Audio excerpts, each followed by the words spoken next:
Hall of Famer inside the NBA analyst Charles Barkley joining us. Chuck, how's your summer going? You know my summer's going good. I don't do anything but play golf and fish.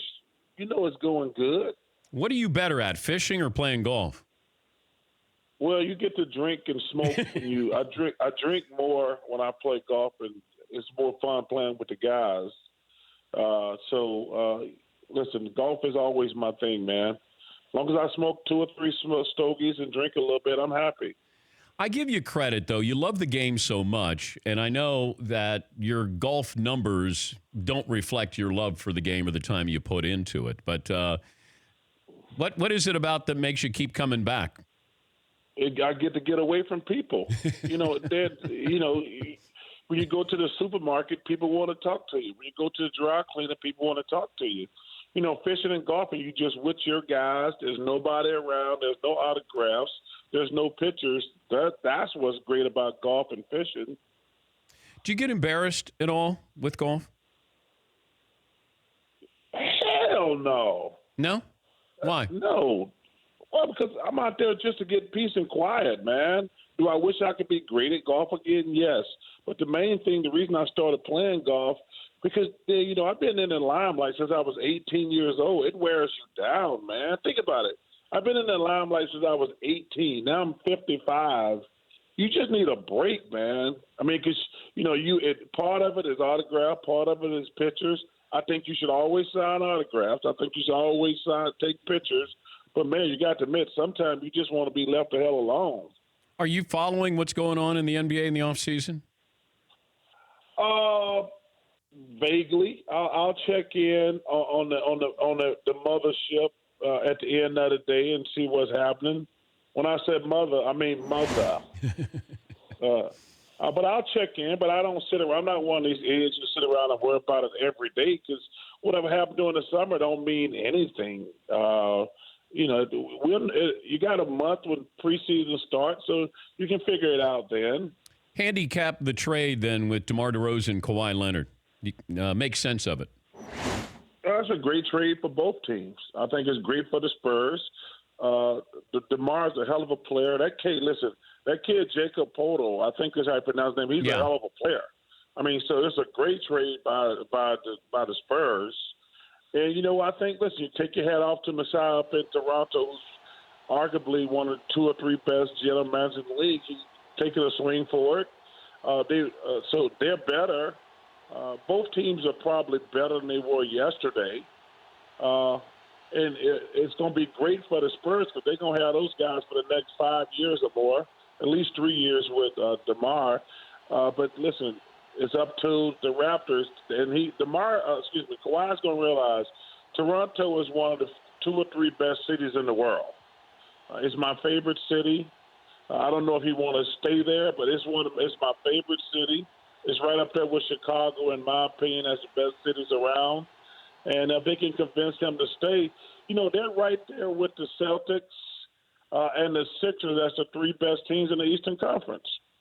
How do you assess what LeBron's going to have to work with this upcoming season? How high should the expectations be? They're number 5 seed, maybe 6 in the West. Not sure they want. I don't think they're better than Oklahoma City. I don't think they're better than the Denver Nuggets. Clearly, the Rockets, to me, are the surprising team, but I think they have regressed. I'm a big Trevor Ariza fan. I love Trevor Ariza. But Minnesota's better than the Lakers. The greatest LeBron is, I see them as a 4, 5, 6 seed. Yeah, it's curious that they brought in Rondo and JaVale McGee and Lance Stevenson, kind of one-and-doners here, it feels like, just to get to 2019. Do you see it that way? Well, I think they kind of just bought some name guys in to sell some tickets. Give them some attention. But LeBron's going to do his thing. He's that great. But listen, those other teams out west, man, the West is unbelievable. Phoenix got better. Sacramento's going to be better. It's going to be very difficult. LeBron, he got 20 easy wins the last few years. he won't get those easy 20 wins in the Western Conference. I mean, so, when they go to Denver, man, Denver's really getting better. I think Denver's better than the Lakers. So LeBron at his age, and he's great, it's going to be interesting how the Lakers can get. Yeah, I'm curious that I think the over-under is 50 wins for the Lakers this year. What do you think of that number? 50. I think that's about right. I think they're right in that neighborhood. And what's going to be interesting, they brought in all those old guys, but the key to their future is all those young guys. Yep. I mean, because this year is about Ball, Ingram, Kuzma, guys like that. And are they going to sacrifice those guys getting better to play those old geezers they brought in to win another 5 games? Talking to Charles Barkley, Hall of Famer, inside the NBA analyst, joining us, Dan Patrick Show. I don't know if you followed this as well at the All-Star break, where the commissioner of Major League Baseball talked about Mike Trout and, hey, Mike, you got to help us market you, and you have sort of a responsibility as the best player in the game. We have this in the NBA. Soccer players worldwide with Messi and Ronaldo and Neymar. But when it comes to baseball, how much should this be on Mike Trout to be part of the marketing of Mike Trout for the benefit of Major League Baseball? I met Mike Trout, and it was an honor and a privilege. That guy's just a stud. He's, he's the best player in the game. I don't know what more he can do. I mean, other than winning MVP every year and dominate every night, I don't know. Could he be in more commercials? Probably. But the main problem he got, their team not very good. So I don't think you can have a guy who's not on a good team. If he was winning, it'd be totally different. He'd be on TV every week, and people would talk about him more. But until they get a better team, I think that's just really it's just hogwash. But but we didn't talk about marketing back when you played, or Magic marketing, or Larry, or Michael, or Isaiah. You kind of marketed because you were very good, and teams played. I mean, you got so much attention when you went to the finals against the Bulls. I don't know how much attention you got prior to that nationally, but it felt like people were introduced to you back when in the early 90s when you faced off against Jordan and the Bulls. Well, I got a lot of pub when I was in Philly, but our team wasn't great. I mean, it's just about how good your team is. I mean, I was a much better player in Philly than I was in Phoenix, but until we got to the finals, I didn't get probably the credit I deserved. I was a much better player in Philly than I was in Phoenix. And I was blessed to get Dan Marley and Kevin Johnson and win MVP. But it's really, that's actually a great example. As great as I was in Philly, we were not winning, and I didn't get my due until I got to Phoenix, and I got help from Mark West, Sabalos, and those guys with Kevin and Dan Marley. Here's another thing that we were talking about, that everybody's trying to kind of emulate what the Golden State Warriors do, and I feel like that's why the league sucks. Listen, people think I hate analytics, and I only do it because it's true. I hate analytics. Listen, you can't win the game by shooting threes unless you got Steph, Clay, and Kevin Durant. Those guys can be analytical. That's the only reason it works.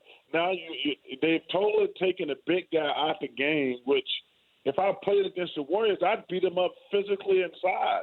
If they don't want to play, I'd make them play big guys. Yep. But now you got these other guys around the league. Everybody's like, let's just shoot threes, let's shoot threes, let's shoot threes. And I'm like, listen, unless you have Clay, Steph, and Kevin, it's not going to work.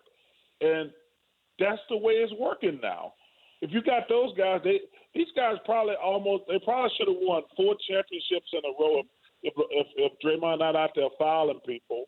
But listen, you can only shoot threes if you got those 3 guys. They're 3 of the greatest offensive players ever.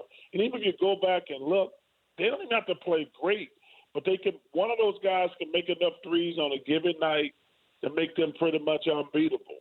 But I don't understand why these other teams are trying to emulate them guys.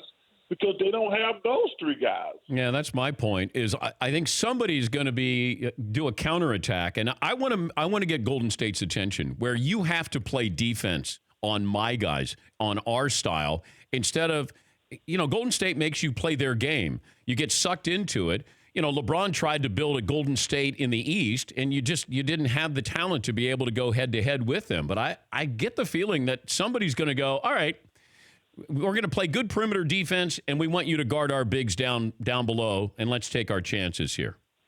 Well, I've been saying that for 3 or 4 years. I don't understand why you're trying to I use the analogy of a boxing match. I'm not going to try to out there and try to outbox Floyd Mayweather because he's the best defensive fighter. But I'm just going to say, hey, listen, let's be in the middle of the ring, and I'm going to punch you in your head. And I don't understand why they're like this. They got a small little team. Yeah. They're terrific now. But I'm going to get the ball, get me a big guy in the post. I'm going to try to get Draymond or Kevin Durant in foul trouble. But I'm not going to play small. I don't think you can beat them playing small. I was having this conversation with Kevin McHale. He's like, I don't understand why everybody wants to play small against the Golden State Warriors. You're not going to beat them like that. But now you got all these analytical idiots around the NBA now, and they're trying to act like having a good big guy is a bad thing. I'm like, he can get you layups, he can get you dunks, he can get the other team in foul trouble. But all of a sudden, one team does something, but they got 3 of the greatest offensive players ever. And they're like, everybody's like, well, let's try that. Well, you can try it, but you're not going to shoot better than those 3 guys, so they're wasting their time.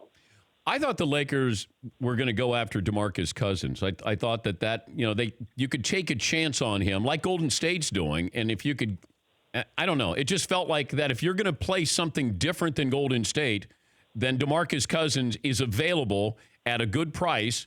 And you can, you're sort of having a test, a trial run here this next season with LeBron. I don't know why they didn't reach out and try to get DeMarcus Cousins.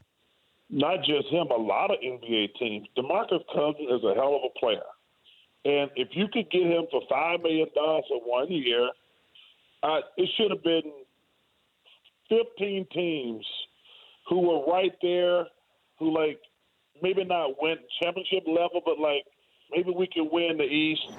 Maybe we can surprise some teams in the West, because the only team in the West we got to worry about, like I say, I'm not down on the Rockets a little bit, because like I say, Trevor Ariza is one of my favorite players.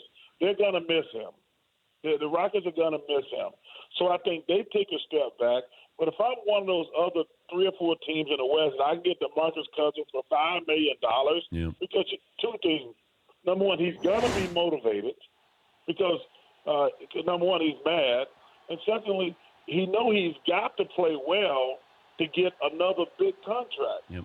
So I think a lot of teams blew it not going after DeMarcus. Yeah, I'm right there with you. Got anything exciting on the agenda for the rest of the summer? I think that golf and fishing. I'm gonna try to get to Amsterdam. I hear it's fun. Go sightsee. I'm gonna go with Amsterdam and sightsee. So, but that's pretty much it, man. I don't do a lot, man. I like doing nothing. I'm right there with you. Yeah, I'm right there with you. I can do nothing and be content. How big do you think? Well, you're known in Amsterdam. Can you walk down the streets there in Amsterdam and nobody bothers you? Oh, yeah. I think they got other things on their mind in Amsterdam and Chuckster. I don't think they worried about Chuckster in Amsterdam. I think they got more important things on their mind. Oh, well, safe travels, and good to talk to you again, Charles. All right, my brother. Hey, y'all have a great summer. It's almost time for football. Let's get ready. Yeah. Or damn Eagle. Yeah. Or damn Eagle. Thank you, Charles. Yeah. Thanks for having me. All right, buddy. Charles Barkley, Hall of Famer, inside the NBA analyst as well.